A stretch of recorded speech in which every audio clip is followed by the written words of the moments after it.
Hello listeners, we are back with another episode of MathEdTalks, podcast by Matrix, the Math Education Society of Cluster Innovation Center, Delhi University.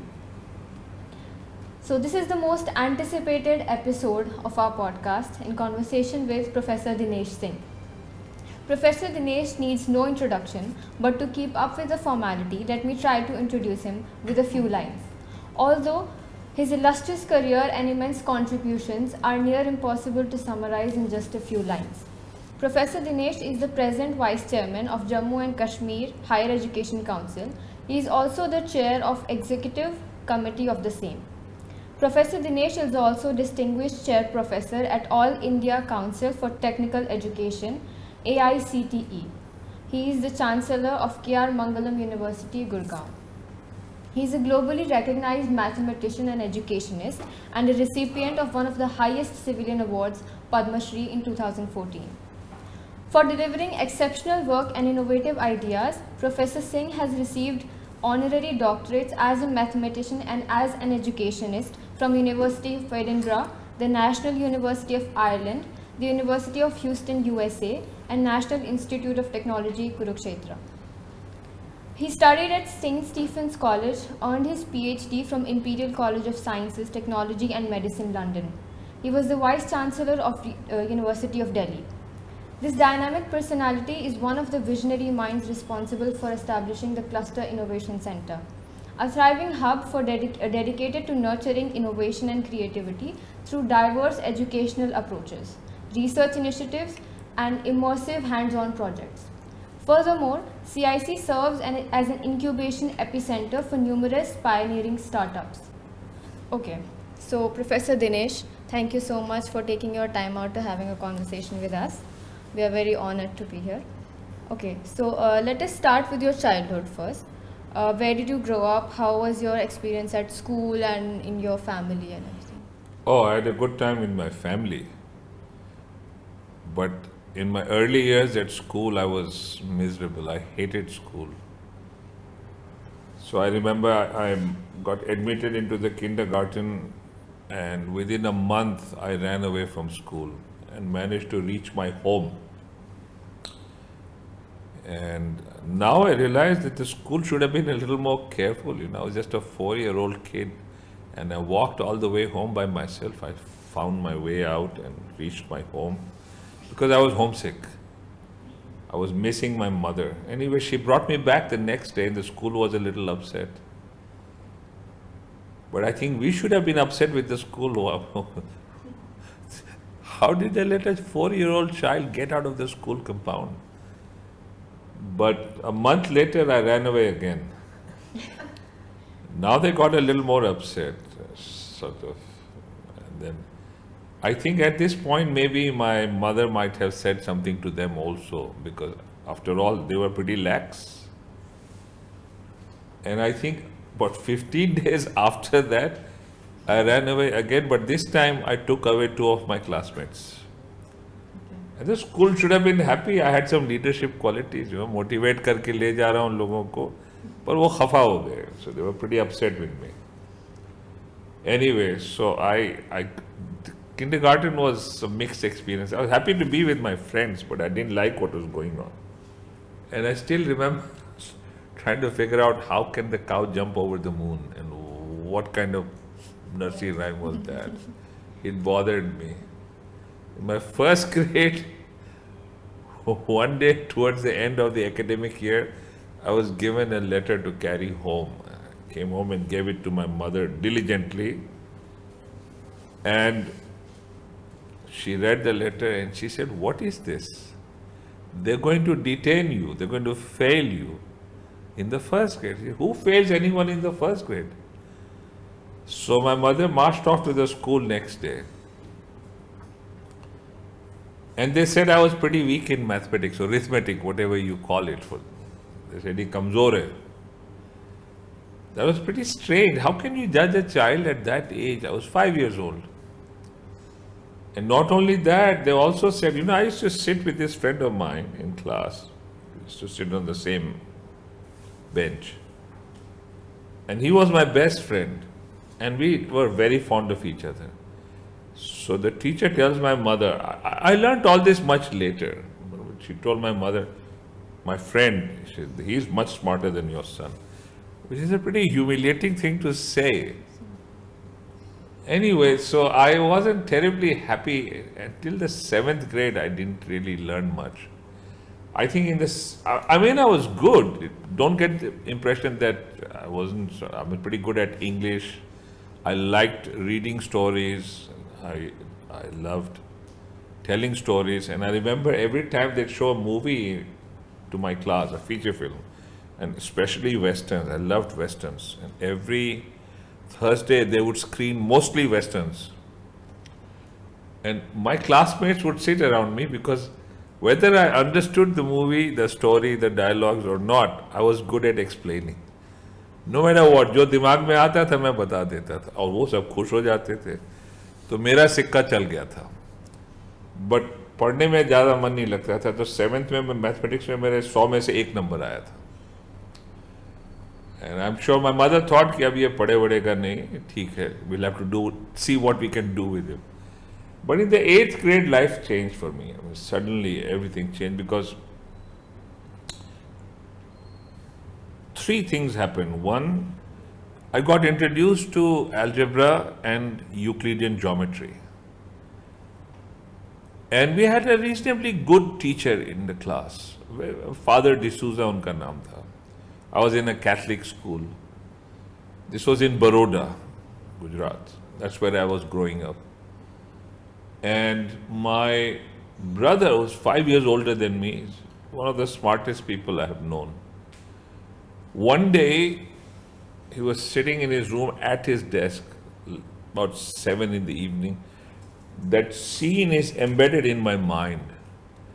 वो अपनी मेज पे बैठे हुए थे, table lamp उनका on था, and I was passing by his room.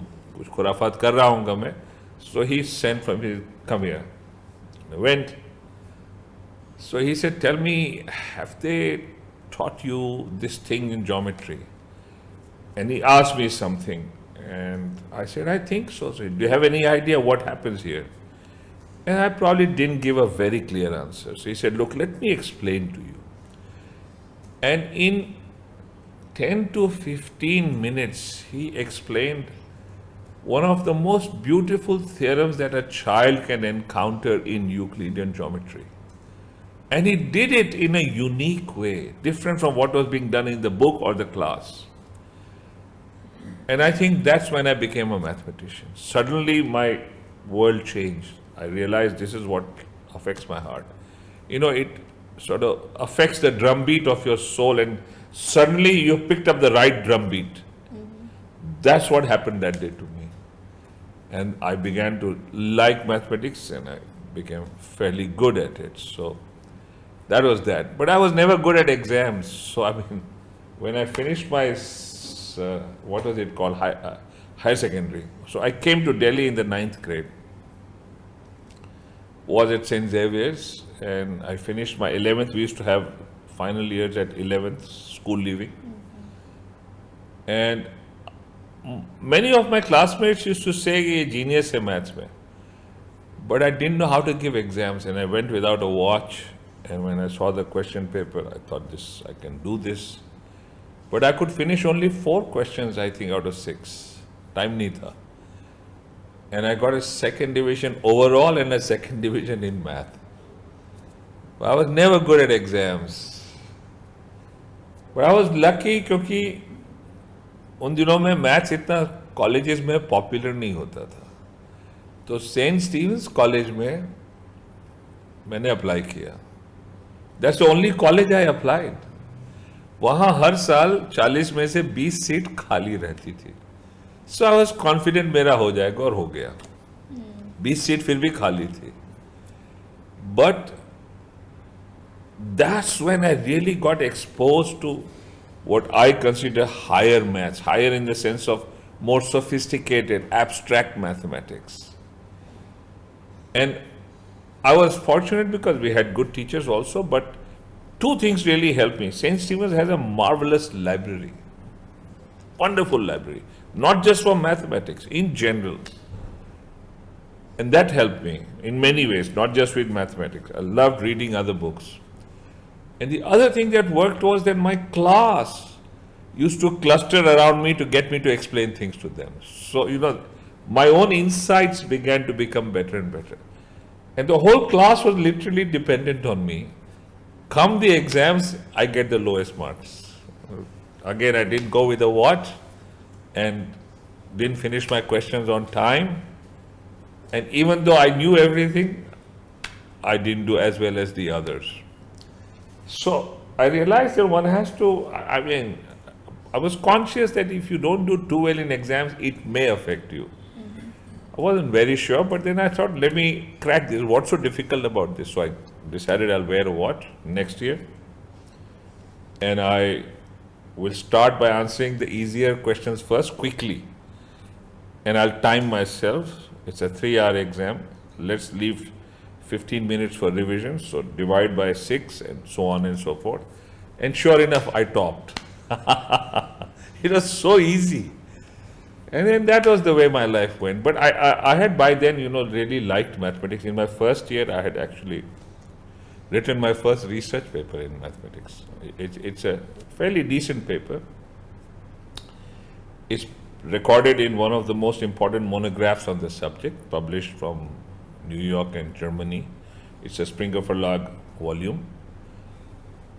And I realized that I like doing this. So that was my journey. Did my bachelor's, my master's, took a PhD. I went abroad, took a PhD. And while I was finishing my PhD, St. Stephen's appointed me in absentia. I hadn't even applied. Those were different times. चीज़ें आसान थी, इतना complicated नहीं था. हालांकि I'm told I'm probably the only person who got appointed without having applied and without appearing for an interview. So they gave me the job.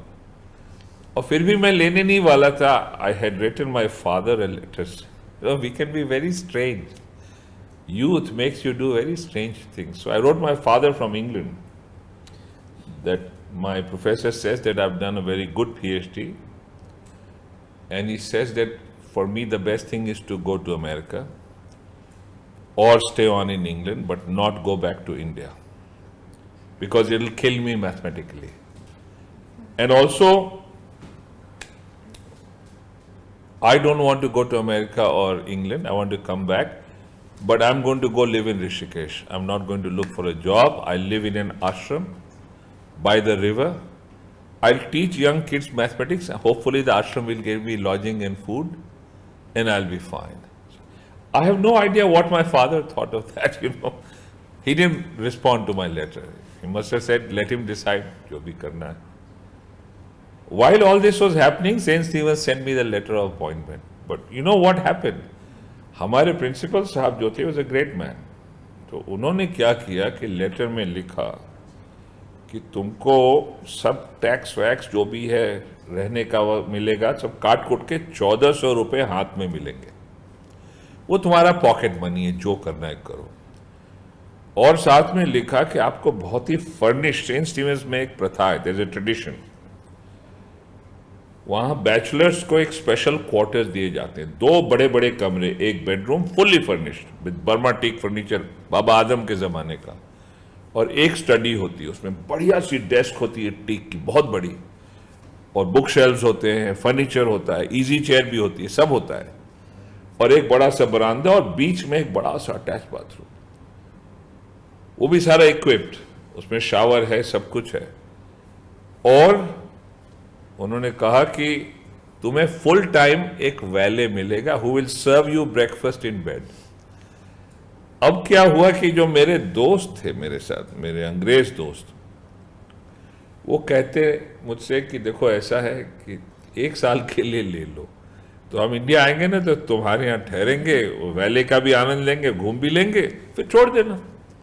और हमारे एक फ्रेंड थे इंडियन, मुझसे 5-6 साल बड़े थे, वेरी डिस्टिंग्विश्ड फिजिक्स पर्सन, उन्होंने मुझे बिठा के समझाया कि तू क्यों कर रहा है, ले ले, छोड़ देना, छोड़ दो तू जब चाहे सर. इतना जब लोगों ने मुझे समझाया तो हमने कहा चलो ट्राई कर लेते हैं, तो मैंने ले लिया. And that's how I got into academics. maybe I think a year and a half later, I got married and I resigned my job. And my wife had a permanent job at the All India Institute of Medical Sciences. उन्होंने भी resign कर दिया. उसका नतीजा ये हुआ कि my mother-in-law refused to talk to me.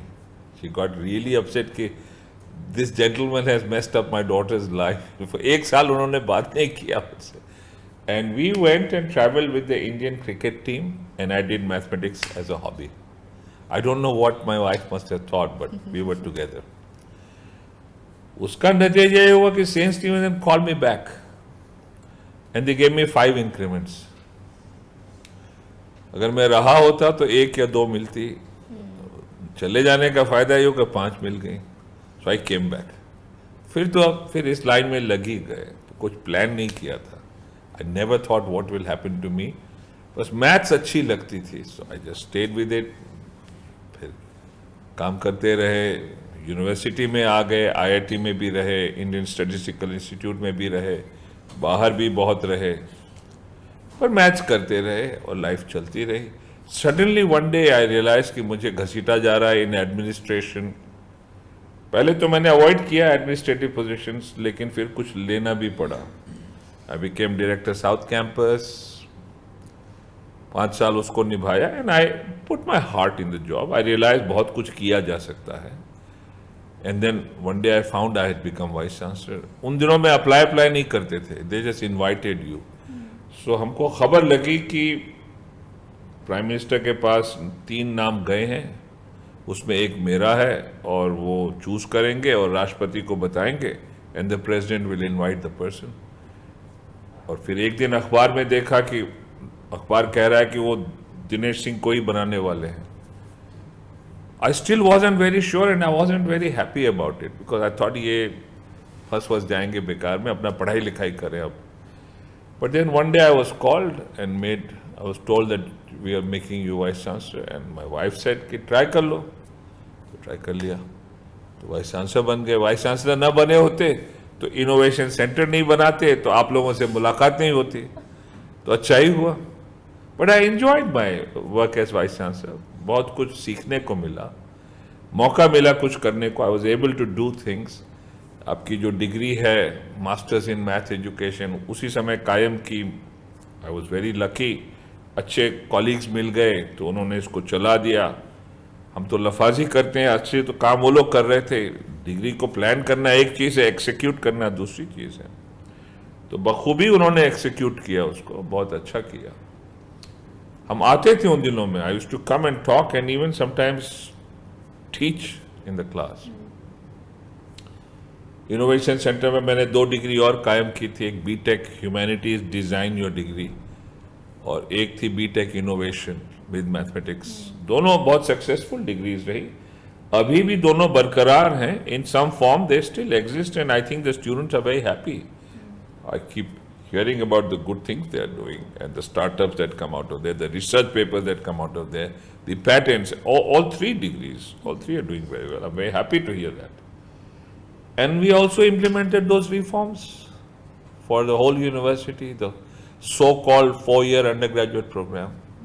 Much learning happened over there. I really enjoyed it. And we worked very hard. I was lucky I had very good colleagues. And I realized Delhi University has a lot of talent, enormous talent, both in terms of talent that exists in the student body and talent that exists within our faculty. I was very lucky with that. They all worked with me. That's the way life was. Okay, so how was your time at St. Stephen's during your higher studies different when you went to London? How was the change? Not too much. You know, student life, I believe, is essentially the same everywhere. When you're young, you're carefree, you're optimistic, you all have the same problems, you're unhappy with the food, and you want to talk about everything on the earth, and you want to take on the whole world. Barabar hi rehta hai. So that way it was not terribly different. But St. Stephen's had a marvelous environment. You know, for one thing, it was a very liberal, to some extent irreverent place. So you could do many things and were allowed to do those things. So, you know, we had a very good sense of humor that prevailed in the college. And our college magazine, Cooler Talk, was rated as the best humor magazine in India. So that was good fun. And it came up with lots of things. We also had a society, humor society, known as the PG Wodehouse Society. Let's, inko upar choda. So, you know, that was the part that I liked both in England and here. The students have a certain irreverence, and St. Stephen's cultivated it very nicely. Nothing was sacred, but within limits. I mean, you couldn't do whatever you liked, but you could do a fair amount. And the Wodehouse Society would organize practical jokes. We used to have a practical joke week. And you wouldn't know when the week is going to begin until the first joke was played. And the first joke always created a bang. And even though people knew now that the week has begun, they would still get fooled. They used to fall for those jokes, other jokes. And that was much fun. We had a winter festival, which was the first college festival in India. St. Stephen's pioneered that. And it was marvelous. It had energy, it had an intellectual flavor, it had fun, it had humor, it had art, it had everything. And I cannot speak enough about those experiences. But then I realized I went to Imperial College, which is a well-ranked institution amongst the top 6-7 in the world. I realized students' life is almost like we had a practical joke society there too. I ran a humor magazine. We did funny things over there. So life is essentially like that. Okay, so while researching about you, we got to know that you are a literature enthusiast. So what do you enjoy reading, and what is your favorite or your favorite pieces of literatures? Oh, I enjoy reading both fiction and non-fiction. So I enjoy reading biographies, and I've read a fair amount. Like all people, and I enjoy reading fiction. I enjoy reading detective fiction, adventure stories. I also enjoy reading. At one stage, I used to read my older sister's Mills and Boons also when I was in school. I used to enjoy them. They were good fun, you know. They had good happy endings always. And you knew exactly how it's going to end, yet you didn't mind reading them. So anything that I could lay my hands on, I would read. Okay. So Both Hindi and English, and by the way, also a little bit of Gujarati literature, because I was familiar with Gujarati. I can read Gujarati. To some extent, I have now been out of touch, but I can write it. And so I read Gujarati literature also, and I read Gandhiji's autobiography in Gujarati and Hindi both, and in English, all three languages. So I like doing all that. So your interest towards literature and reading, did you think it helped you or it pushed you forward into your career? Like, did it play a role? It must have. You know, all these things play a role in all our lives. Any experience that tempers your outlook, that molds it, gives you better insight, is always worthwhile. And literature is one of the best ways of gaining that experience. Yeah, And you know, Kabir is one of my favorite poets. And every time I read Kabir, the same verses, the same poems, the same lines, but as I read them again and again, after gaps, I find new meaning. Yeah. There is depth in what he wrote, but that's true of every poet. Everybody. And I now realize that all these things, whether you know it or not, they help you. They help you in many ways. And I hope that it also makes you a better human being. Yes. You become more humane, you become more sensitive. थोड़ा सा आदमी sensitive हो जाता है, थोड़ा हमदर्दी रखता है, थोड़ा संवेदनशील हो जाता है. So literature is I think it's a great thing. It's a great thing. Yeah. And also the The mark of a great piece of art is that you can keep going back at it. It's repeatability. And also, I see a lot of paintings here, and I saw that you paint as well. I also paint. Oh, what do you use? What watercolor? I started with watercolors. I have now moved to oils. I really Oh, love okay, oils now. very nice. I'm very happy to hear that. So, is this abstract or realism or what? No, it's mostly abstract. Abstract? Okay, Yeah. I'd like to see them sometime. Thank you. What's your favorite medium? I generally use acrylic on either handmade paper or canvas, Okay. and I like painting. I haven't had much time recently, so but I like painting. It, it's almost like mathematics or poetry. Yeah, it is. And So once you get immersed in it, you feel like nothing else matters, and you're just totally immersed in it. yeah. Do you have like a favorite artist or like someone you look up to? Van Gogh, favorite, one of my all-time favorites, a genius of the highest order. Yeah. Great. And then there were some Indian artists, there was, I was a big fan of Hussain and Bendre and Subramaniam, Mani, big fan of these people. There are also lots of really good young artists, and I'm not fully in touch with them. But Bendre made a huge impact on me because he was our next door neighbor, Oh, and we were great friends with his children. So we used to go in and out of his home, and his house was littered with paintings. And I remember he had a marvelous eye for color. He was blind in one eye. oh, Yeah, he was blind in one eye. One of India's finest modern painters. Blind in one eye, but a marvelous sense of color. And I really appreciated all that. Then there was this sculptor, Shankar Chaudhary, who was also a great, one of India's really great sculptors and a close family friend. उनके यहाँ भी आते जाते थे, उनके भी studio में हम घुसे रहते थे. All these things probably had an effect, and I began to paint early, but I wouldn't show anyone my paintings, and quite often I'd tear them up. And when I got married, then after a while, Nilanjana, my wife, she decided to steal my paintings so that I don't tear them. And then when I looked at them, say a month or two later, I would feel they're not so bad. And then one day she said, you need to exhibit. So I had probably about 35, 40 paintings. And so she curated it, got hold of a professional, and held an exhibition, and most of my paintings sold out. And I was surprised that the work pays for what you do. mathematics students generally do not seem to tilt a lot towards literature and art. I'm not sure. Probably we don't know enough of those kinds, but they do. Many. My father was a mathematician. He studied at the Sorbonne, Paris. He was very fond of literature. English, Hindi, Urdu, German, French. He was very good at all of them. And he was a very good mathematician also. So there's one more counterexample. I mean, his understanding of literature was far better than mine. I'm just an amateur. He was really good. But there are others I know. There's a mathematician in the US of Indian origin, Manil, who regularly attends the Jaipur Literary Festival. He writes his detective stories. And there are others who have written detective stories, mathematicians. So I am not very sure. Of course, not every mathematician will be. But let me also tell you something very interesting.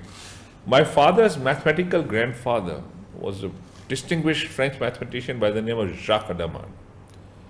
Adamard is one of the great mathematicians of the 20th century.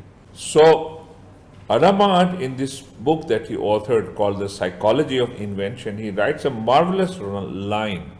He says, every mathematician is a bit of a poet. And I think that's very profound and also true. Of course, the converse is not true. Lots of poets who were scared of maths. But what he wrote was very profound. And there is much similarity between mathematics and poetry. Yeah. If you take, say, for instance, the theorem of Pythagoras, there is symmetry about it. In poetry, there is a symmetry of tone, there is a symmetry of feeling, there is a symmetry of words, there is a balance. All that is present in this, one of the finest proofs of the theorem of Pythagoras. Even the statement is poetical. But the proofs that I know actually originated in India. A few hundred years before the time of Christ, in a book called the Shulva Sutra of Bodhayan. Bodhayan was a mathematician. and he applied his maths for architecture.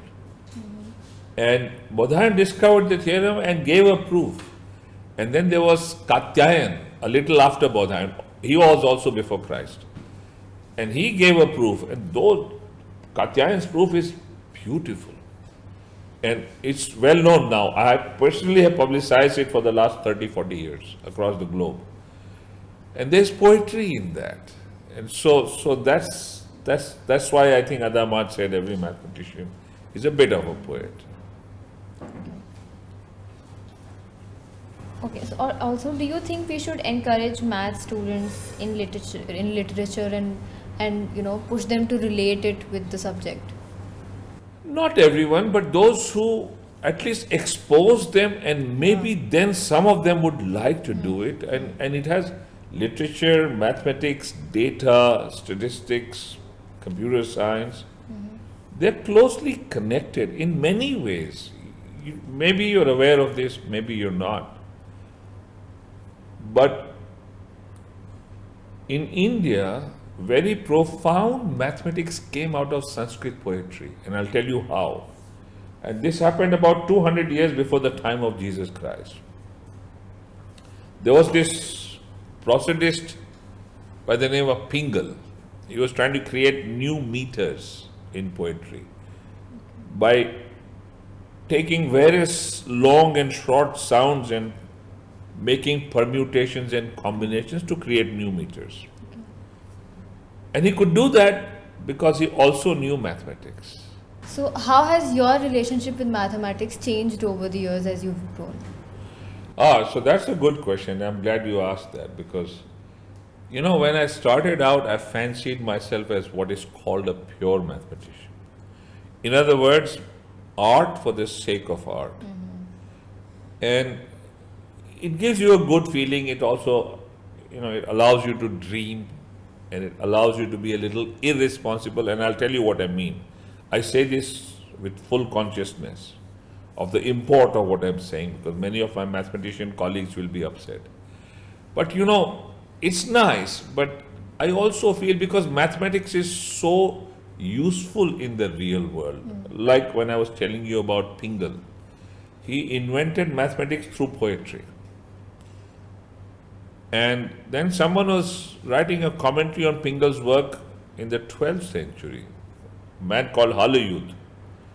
And he hit upon another mathematical device, the binomial theorem. Again, 400-500 years before Newton. So you see, all that is coming out of literature. And there is a whole world out there connected to mathematics, data, stuff like that, which I find in India, our students are not exposed to. And I feel they're missing out. I'm not saying everybody should do everything, but give them a choice, and many will take to that. Chomsky is known as the Einstein of the humanities, and his work is profound, make no mistake. But the reason why Chomsky could do that, and I'm quoting experts here, is because he knew mathematics and he knew Sanskrit grammar. See? And so he realized that Panini's ideas can be put into a larger, more abstract, more applicable framework, and that's how he invented this revolution in linguistics. You see that? Now, I know that thousands of students here in our own university study Sanskrit, but they have no exposure to how it relates to what Pingal did or what Chomsky did, no idea. And there are thousands who study mathematics and thousands who study computer science, but they get no idea how Sanskrit. So for instance, I have yet to see someone devise an algorithm using Pascal or Python on Pingal's ideas of permutations and combinations which lead to the Pascal triangle. I don't see anyone doing that. I think it's a great project that some of you in math education should take up, Now that's not happening in India, and I think these applications of mathematics to the real world in every sphere of human activity is important, and I think India needs to be stronger in that. And that I feel is something we should pay attention on. And so now, as I've grown older, my desires have veered a little bit to encouraging youngsters to do nice things with mathematics and its applications, largely through computers, but otherwise also. That's important. And it's not happening enough in India. It's not. I'll give you an example. I've said this many times, but I don't mind repeating it. You know, all of us who study maths go through a discipline called fluid dynamics. Everybody studies it in the IITs, at Delhi University, everywhere. And I've met hundreds of students of fluid dynamics and I've asked them, do you like fluid dynamics? No. Would you like to do some project with it? No. And if I tell them, okay, how many of you want to help me build a fighter jet? All hands go up. They have no idea that that's what I'll be using, fluid dynamics. They have no idea that this is used for aircraft design. Because we don't teach it like that. We teach it on a blackboard in a dry, unappealing manner. And no practical computer-based simulations to actually apply it. No lab where you could work out things. India needs to perk up. And I'm hoping that the Innovation Center, where so many of these things are happening already, that's why I set it up, that we could make maths more practical, more applicable, the way it is happening in other parts of the world. I mean, Google, the search engine, is based on a math idea at the undergraduate level. It's this math idea and good coding, and a nice synergy between the two that gave rise to Google. You see that? So you can do so many things with it, but it's not happening as much as it should happen, and hopefully the Innovation Center and other places will take it up. Yeah. So if you were to define mathematics to, let us say, first to a school student and then to a higher education mathematics student, how would you do that? Oh, no. Now that's a hard question. आपने पहले तो बताया नहीं, you're going to ask me difficult questions. How do I define mathematics? I have honestly no idea. Okay. I never tried to define it that way, but I mean, if you're good at numbers, because that's how mathematics has started, through numbers, and if you're good at numbers, and I don't mean by being good at numbers that I know how to divide a 4-digit number by a 2-digit number, those are okay. It's ideas connected with numbers. If you understand that and you play around with that, then you'll begin to grasp gradually the broader concept of mathematics.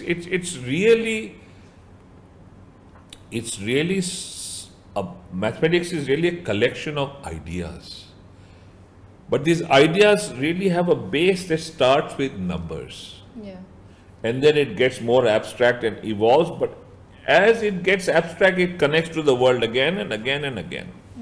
So you can't get away from that. But how would I define it? I honestly don't know. Okay. I could say it's algebra, geometry, analysis, but it'll put off your viewers. Okay.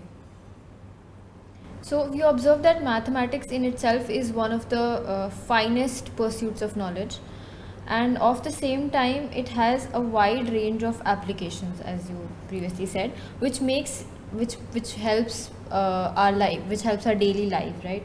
How do you see this dual nature, like pure math versus applied math, and what do you think we should like as you said, we should let our students know that the application part and everything, but as you said, you yourself discovered it later on in your life.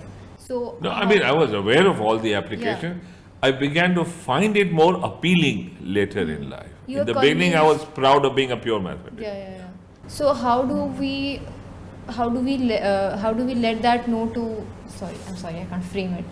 No, I'll frame it. I think what you're trying to tell me or ask is that how do I get our students to realize this dimension to Yes, mathematics? yes. It is beyond just what you do on the blackboard Yeah. in an abstract way. Yeah. The idea is to bring it into the curriculum. Okay. And I think the Innovation Center has done it in a marvelous way. So for instance, let me give you an example. So, a bunch of students in the BTech Innovation with Math degree program were once asked, they were playing ping pong, and so Professor Shobha Bagai told them to record the whole thing on a camera, video. and play it in slow dimension and look at the trajectory of the ping pong ball. And from there, depict it using some mathematical expressions. And they began to do a marvelous job of that. And this is how you bring in things like differential equations, fluid dynamics, stuff like that. You see that? And it's coming out of something that they're doing without even realizing it. Yeah. And that's what makes students more appreciative of what's happening in the real world, which connects with mathematics. That's the thing. And the idea is to make it project-based, collaborative problem solving for real world situations. And that brings greater appreciation, more value, and sometimes marvelous discoveries. So we had this first year undergraduate who was told about encryption. By the way, we start that with literature and then connect it to data and then to mathematics. And this kid, at the end of his first year, wrote a marvelous mathematical research paper, which was picked up by the DRDO. So you see that? Now, if you ask regular kids who do a maths honors degree, they never would think of that because they're so obsessed with trying to clear the courses that they've been taught, the kind of standard routine questions that are asked. They memorize that, they're not even sure what it means, and they go away. There's not much of this hands-on experience. That's it. So, but it'll happen more and more. I'm confident of that. Okay, so on the in the timeline of mathematical history, like globally, where do you see Indian mathematicians' contribution or stand? Well, if you go back, when you say timeline, if you go back to even before the time of Jesus Christ, then we really stand out. Mathematics here was profound. Like Pascal's triangle was invented in Europe 1800 years after Pingel's work. You see that? That's a time gap. And it isn't just Pascal's triangle, Pythagoras' theorem. Other things, many things that were happening, and they happened. Now, and this is not chauvinism. I'm giving you facts of history, hard facts accepted by mathematicians and historians world over.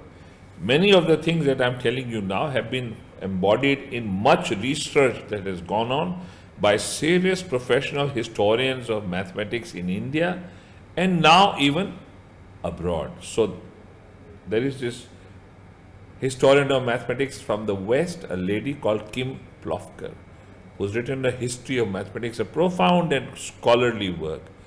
And much of what I'm going to tell you is also borne out by Kim Plofker's work. And at the International Congress of Mathematicians, Kim Plofker was given a prestigious prize by the international body of mathematicians for the work she did on the history of maths, where she exposes Indian maths. So, you know, the calculus is regarded as one of the finest inventions of the human mind. And Newton is generally credited with inventing the calculus. To a large extent, it is justified because he made good use of it.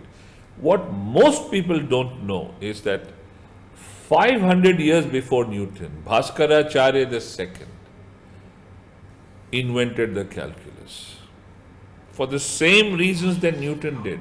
He was an astronomer. He was looking at planetary motion. And he wanted to find the velocity of a planet at any instant of time, instantaneous velocity. And the word that he uses for the derivative is tatkalik gati. These are the exact words that Bhaskaracharya uses, exact words Newton uses for his derivative. He says instantaneous velocity. Bhaskaracharya 500 years before him says that, tatkalik gati. So you see that Indian mathematicians are pretty good. Trigonometry was invented in India. It's not a Greek or Latin gift. It's all Indian. The words we use for sine and cosine were jya and koja. And because we used to trade with Europe through both sea and land routes, so we went through the Arabs to them. Arabs used to come here and ideas would always be exchanged. So they picked up trigonometry. And the words the Arabs use for sine and cosine, we use jya, koja, they use jab, kojab. They made a phonetical translation. And when it went to Europe, jab in Arabic actually means, a pocket. So it was called sine. And so kojab became cosine. That's the origin of these terms. But it was invented in India. And I'm just giving you a random sample.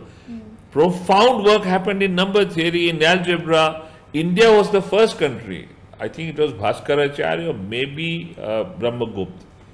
One of the two who used symbols for unknowns, which is what algebra is all about, all in India.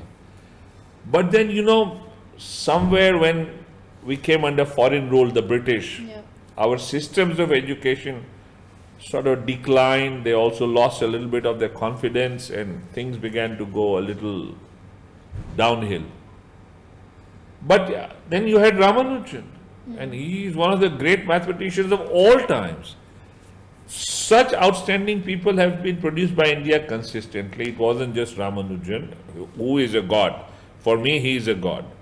But then there was Harishchandra, one of the really great mathematicians of the 20th century, largely unknown in India. So he took a PhD in physics with Dirac, the Nobel laureate at Cambridge. His bachelor's and master's degree were from Allahabad University in physics. But then he switched to maths, and his work happens when he has crossed his 30s in maths. But it is profound. He is one of the most influential mathematicians of the 20th century. You see that? So, to that extent, and these are just two names I've taken because they're really high, Mount Everest kind of people. But there are lots of others who have done good work. Not as much as we could have or should have produced. One. Two, in the realm of applications of mathematics, India should do better. We're not doing that well. That's the other thing. But I mean, we keep producing really good mathematicians, many of whom go away and then become good mathematicians. So, I mean, in terms of talent, we're pretty much there. Okay. Have you run out of questions? No, I haven't. No, you haven't? My God, you've really done your homework, is it? इतना लंबा interview क्यों ले रही है? All right. So, ये सारे examples, all these examples are not much known to students, even of higher mathematics or even history. So, why do you think this stuff is not included or rather neglected? Well, I mean, look, history is important, and I think historians should also be a little sort of more alert about this. I mean, for a mathematics student, some of this is good because it gives you insight, it gives you some ideas, it also gives you self-confidence. But you cannot just dwell on the past. You have to sort of look forward and do good things and create ideas. But yeah, some of this is useful. I mean, there is a very distinguished Indian mathematician at Princeton, a young man called Manjul Bhargav. Manjul is very talented. He's been awarded the Fields Medal, which is in a way the equivalent of the Nobel Prize in mathematics. And Manjul says, because he knows Sanskrit very well, that he has studied the work of Bhaskaracharya. And his ideas in mathematics here, in modern context, apparently have some influence of Bhaskaracharya. So yeah, it does help, but I mean, up to a point, I would say good. You shouldn't spend all your time just saying we were great and we did this and we did that. There are many things happening in the world in many ways which we should just learn. Great ideas in maths are happening all the time. But don't you think because of that, we kind of lost our identity as an academic as a country that, burst so many... Not just because of that. I think, the colonial period had a demoralizing effect on all of us. Okay. For one, we thought everything that they do is great and everything that we do is not good. So this feeling of a sort of inferiority complex that we acquired was not a good idea. But I think it's changing now. And yeah, it harmed us, certainly, it harmed us. Okay. Okay, so continuing this, should we include some context, like not just Indian, but like the whole context of a concept, historical concept, when we are introducing it on the school level, that is it. A little bit is fine, but I don't overemphasize it because then young impressionable minds tend to become too chauvinistic. We were great, we were this, and Yeah. fine, yeah. But don't let that become your world. You need to ask what is it that you can do which compares with what the others in our past have done. That should be the aim. Okay, so you were the one who envisioned and established our department, that is CIC. So we're sitting here because you decided one day that you're going to start a department like. Are you going to say thank you? Yes, I am very grateful. Oh, please, I was joking. Okay. Okay, so it's been 12 years now. So how do you think the department has grown? I think if you look at its overall graph, it has been essentially upwards. There have been ups and downs also, but I think it's sort of steadied itself and is doing well right now. I'm quite happy with it. Okay. Your innovation center is influencing the whole state of Jammu and Kashmir. So they are working, the universities of Jammu and Kashmir are working on implementing this new undergraduate program called Design Your Degree. And the Innovation Center, students and faculty are working hard to enable that with colleagues of Jammu and Kashmir both. So they're doing some things outside of just their own department. How do you feel about it? How do you feel when you see the fruits of the seed that you planted a decade ago? Oh, I mean, look, I'll tell you what makes me happy. Two things when it comes to education. I want the young to be happy and empowered. And when I see people like you, your friends here, and when I go and hear about good things happening, I realize that they're happy and they're being empowered. And that makes me happy. It gives me satisfaction. And it's not because of just me. I mean, you have a whole body of young colleagues who work very hard, do great things, are very dedicated, and think out of the box. So that's something I really like. And the other thing is, this is what will make our country strong. And I'm not saying this in a narrow sense. If the youth of our nation get empowered and are able to find their direction in life, and this is what education is all about, discovering your own self, that's all education is all about. And I call it finding the drumbeat of your soul. And if that begins to happen, and what you do at the Innovation Center really helps kids find the drumbeats of their souls. And that will empower the nation. These are fulfilled individuals who will be productive, who will be positive, who will be optimistic, and will gradually help the nation get better and better. Okay, so you started this department because you felt the need of fostering creativity and innovation among in the education system. Yeah, I mean, Right. I really wanted that every child should discover himself or herself through the drumbeat of their soul. That's all I wanted. And I realized that these are not my ideas. People like Mahatma Gandhi, Socrates, and all of the great ones, all through the ages in every land, have said that what Gandhiji puts very clearly, in education, what you do with your hands will enter your heart. You have to connect education to the world around you. The Mimamsa school of philosophy, very ancient Indian philosophy, it says knowledge without action is meaningless. You follow? And our education to a large extent has become knowledge without action. And then it's not even knowledge, it's just rote learning. So you have to put it into action, and then it becomes more meaningful. So how can we nurture creativity and innovation at a school level? Same principles. Connect things to the. Let me give you an example. If you studied science at the school level, then you must have conducted those experiments in chemistry where you identify these salts, right? Chemical salts. I'm told they haven't changed from since my time. There's probably 10, 12 salts. And how do you do that? I mean, I could just look at the salt and say, the same salts were given to us repeatedly and we were told beforehand, this is what you need to do. We were never given a chance to genuinely experiment in the chemistry lab. In fact, the first thing we were told every day when we entered the lab, don't touch anything. Do as you're told. Where is the room for genuine experimentation? And it's only when you experiment and don't know what the outcome will be that you learn, that you explore and you become inventive.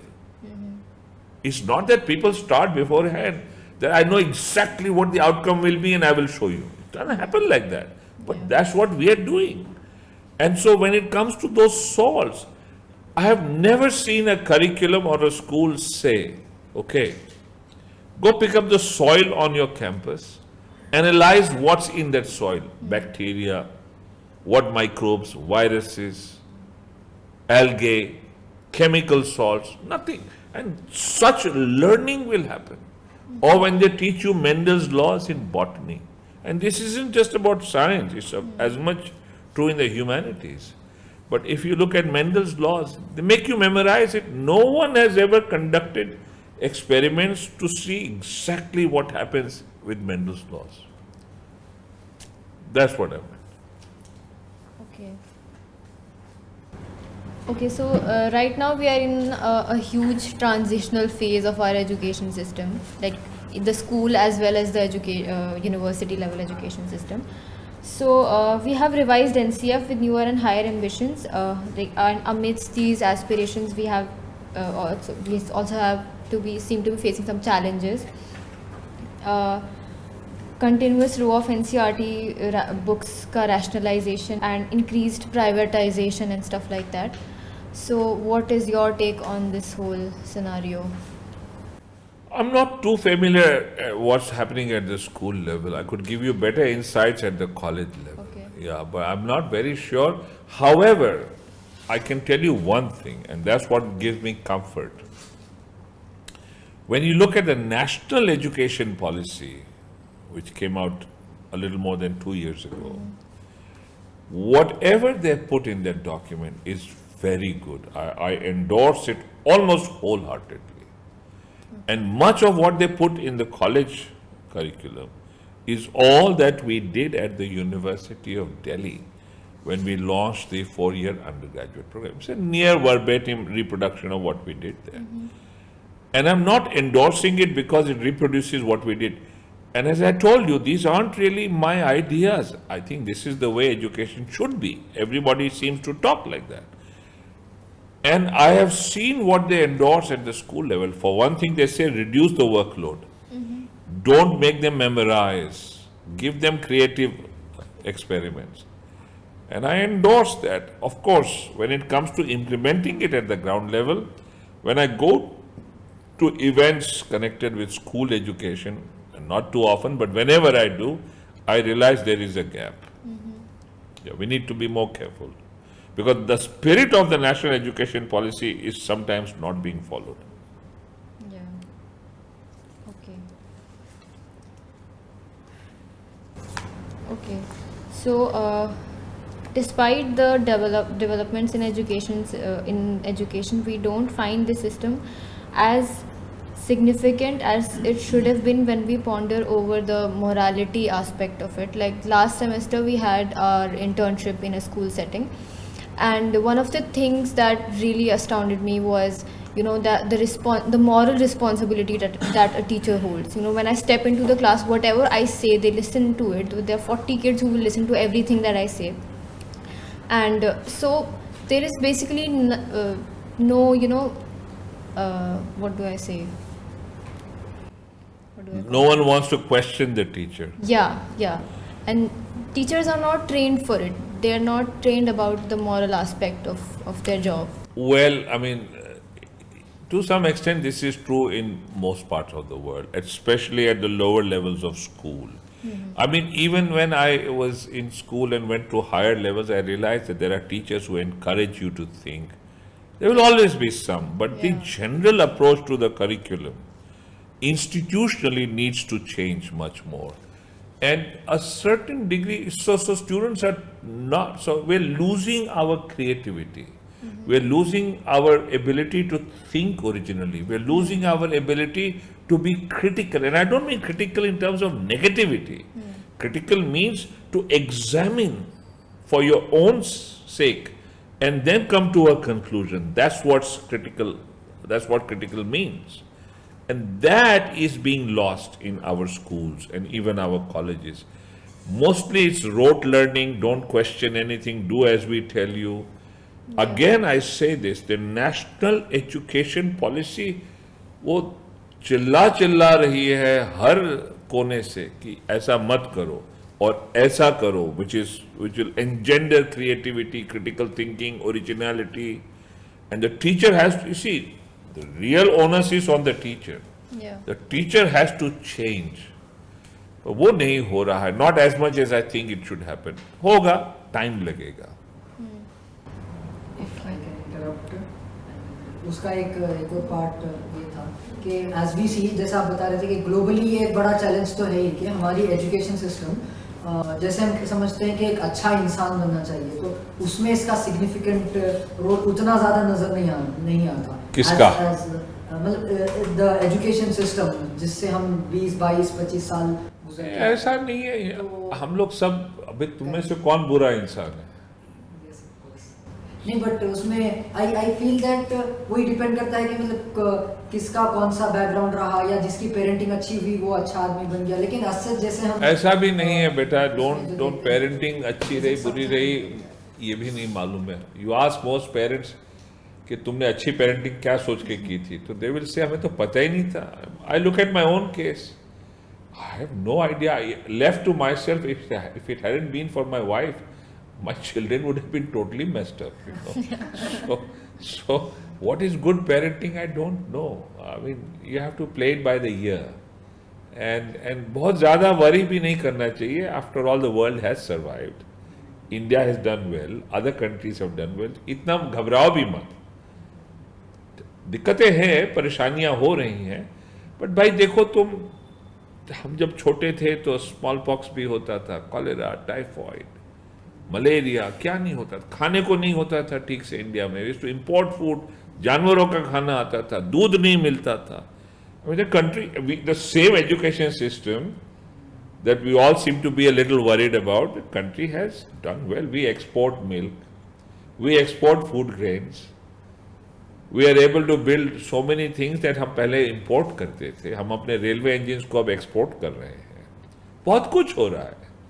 India के foreign exchange reserve, पहले हम जब पढ़ने गए थे तो we were allowed only $8 to go abroad. You know, वहां scholarship मिल रही थी तो काम चल गया.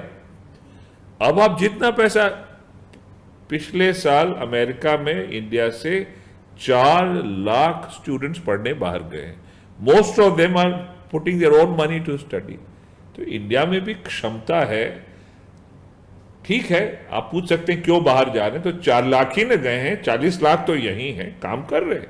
इसरो में तो यहीं के पढ़े बच्चे लग रहे हैं और हमने चंद्रमा पे पहुंचा दिया ना. We are one of 4 nations that can put rocket and a man on the moon. We have that ability. तो ऐसा नहीं है, सिस्टम सर्व कर रहा है. या it, every system needs to improve, needs to be more alert, and hopefully we will also be like that. बहुत ज्यादा पेसिमिस्टिक मत बनना, समझ लो. What do you think should be the expectations from the 21st century Indian student? You know, प्लेटो ने एक बात कही है बहुत पहले, जब मैं पढ़ता हूँ तो मुझे लगता है वो अपने टाइम के यूथ के बारे में कंप्लेन कर रहा है कि आज का यूथ बड़ा इररिस्पॉन्सिबल. प्लेटो कह रहा है they are very irresponsible, they don't care, मस्ती में लगे रहते हैं, इररिस्पॉन्सिबल है. अब प्लेटो के जमाने से आज तक दुनिया सरवाइव तो कर गई है ना. In spite of many problem we have survived. तो वरी ना करो, मैं कुछ एक्सपेक्ट नहीं करता हूँ. बच्चे अपना रास्ता ढूंढ के निकालेंगे. Never take yourself too seriously. I think that's important. Also, yeah, good education makes a difference. And we may have a good system, we need to make it better. And I'm telling you, genuinely, not because of any personal reasons, the national education policy, if we get its spirit right at the implementation level, बहुत फायदा होगा. दिक्कत यही आ रही है कि interpretation उसमें थोड़ा गड़बड़ियां हो जा रही हैं. बट जैसे जम्मू कश्मीर में तो मैं देख रहा हूं कि national education policy is getting implemented fairly decently. See that? So हो तो रहा है ना. So let's be optimistic. And students को हम क्या बताएंगे? They'll teach us what to do. And I'm telling you, I have learned so much from my students. Honestly, and I'm not trying to be humble. Every teacher will tell you that, how much they learn from their students. Yeah, that's true. And what are the expectations from educators of the 21st century? ज़्यादा मत expect करो. छोड़ दो youth पे, वो अपना रास्ता खुद. सो नेशनल एजुकेशन पॉलिसी काफ़ी हद तक फ्रीडम दे रही है ना कि स्टूडेंट एक्सपेरिमेंट करके धीरे धीरे. Teacher should become more a mentor. वो कान पकड़ के हाथ पकड़ के ज्यादा ना चलाए. खुद से चलो तुम. हाँ, कहीं ठोकर लगे कुछ लगे तो वो रास्ता बताए, थोड़ा इनकरेज कर दे, थोड़ा दूर का कुछ दिखा दे. ये सब उसका रोल होना चाहिए. I expect that from them. So they must bring in action into education. Knowledge without action, remember? So that action element should be brought in more. Okay. So we wind it up with one last question. If you had to give one piece of advice to all the students of the country, what would you say? एक ही चीज कहूंगा. तुम्हारे जीवन का ध्येय, the purpose of your life is what you should find. And how do you do that? You do that by educating yourself. And when I say educating, I don't mean get a degree, a bachelor's, master's. The people who have really found their purpose in life, चाहे महात्मा गांधी हो, चाहे Michael Faraday हो, चाहे तेंदुलकर हो, चाहे कबीर हो, none of them were formally educated in a great way. None of them. But yeah, a large majority of ordinary people like us, we need some medium, some facilities, some activity. वहाँ पर ये education जो आना चाहता है through the national education policy, मैं पूरी उम्मीद और भरोसे के साथ समझता हूँ कि अगर इसको ठीक से लागू किया और स्टूडेंट्स इसकी स्पिरिट को अगर मन से इम्बाइब करेंगे तो they will find the true purpose of their life. I always say this, find the drum beat of your soul. Gandhi ji की ड्रम बीट थी, be adhere to the truth no matter what the cost. Tendulkar की drum beat है, play cricket, batting करो. Faraday की drum beat थी, science करो. कबीर की drum beat थी, स्पिरिचुअल क्वेस्ट. तो वो ड्रम बीट ढूंढ लिया इसलिए वो महान हो गए. मीराबाई की ड्रम बीट थी कृष्ण भक्ति. हर एक की होती है. That's what they need to find. Go on a quest. Search within. अंदर भी झांको, बाहर भी झांको, अंदर भी झांको. भला हो जाएगा. Thank you so much, Dinesh sir. You're welcome. It's been an. Why did you start clapping? Because you did a great job. No. बस थोड़ा ताली जोर से बजाओ. Very good. Very nice. Thank you. I enjoyed this very much. Thank you so much. Thank you so much, Dinesh sir, for giving us your time. This conversation has been very insightful, and it's been a pleasure with you this evening. Thank you. Yeah, it's been a pleasure for me. And as I said earlier, I have learned from my students all the time. And today also I've learned much conversing with you and conversing and watching all your friends and colleagues in action. बहुत अच्छा लगा. I really believe the future of India is safe. Thank you. Thank you. Now you can clap.